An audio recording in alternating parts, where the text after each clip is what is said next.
Today we are going to be covering chapter 23. Also, please remember to watch the videos that I have already put on Blackboard.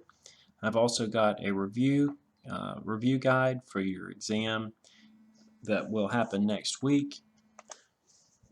You're going to have 2 hours between next Monday and next Wednesday to complete that test. I have started writing it, but I haven't completed it. So just be aware of that. So today we're going to be looking at essentially various colonial activities in Africa and in India, and we'll briefly mention Australia at the end. We're going to start with the French conquest of Algeria, which happens over the roughly 2-decade period between 1830 and 1847. So what's going on here is that Algeria has borrowed money from France. The Algerian government owes money to France.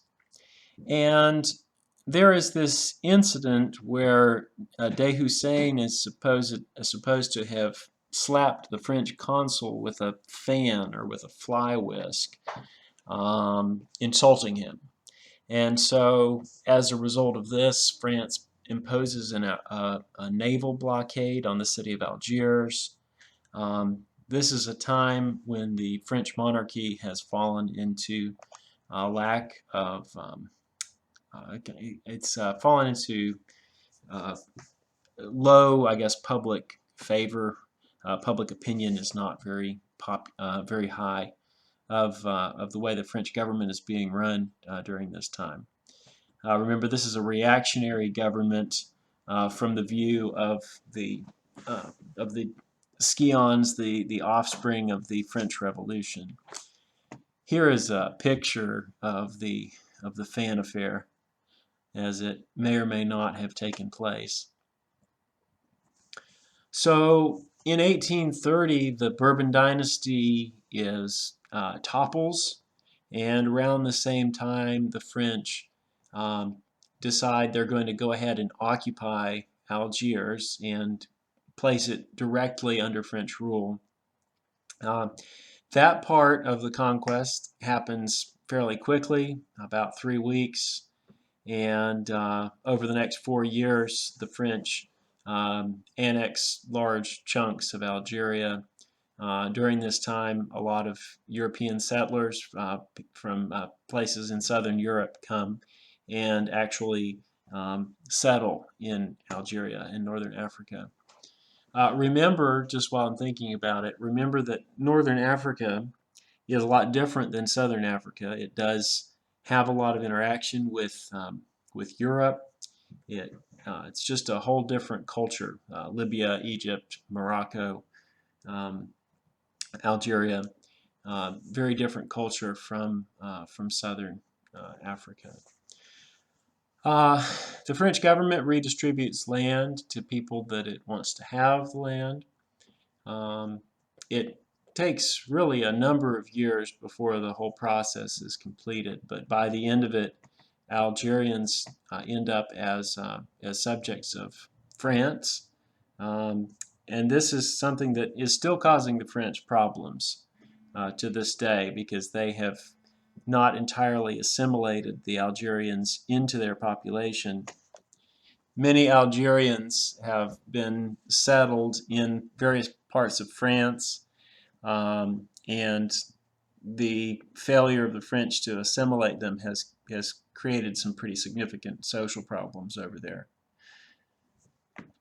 So anyway, that's French in Algeria. We also have the founding of the, the Sokoto Caliphate in 1809. Sorry, here we go. Led by this Islamic leader, I guess he would have called himself a caliph, Usman Dan Fodio. He is the leader of the Islamic Jihad movement in West Africa. He founds what is the largest integrated state in West Africa going back several hundred years. So just be aware of the Sokoto Caliphate. It lasts for roughly a century. Here is a map. You can see in blue down here the Sokoto Caliphate, and then up in the north there in brown is Algeria. I also wanted to briefly mention David Livingstone. I see I have a typo here. Shouldn't have it. All right, there it's fixed. So Livingstone, hold on, I got to get our picture right here. Livingstone is a Scottish missionary. You know, in the 19th century, at least as far as Europeans were concerned and Americans were concerned, Africa was known as the dark continent.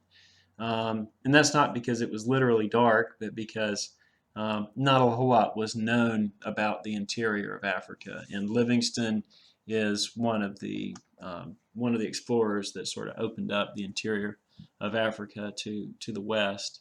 Livingstone was a fierce opponent of the slave trade.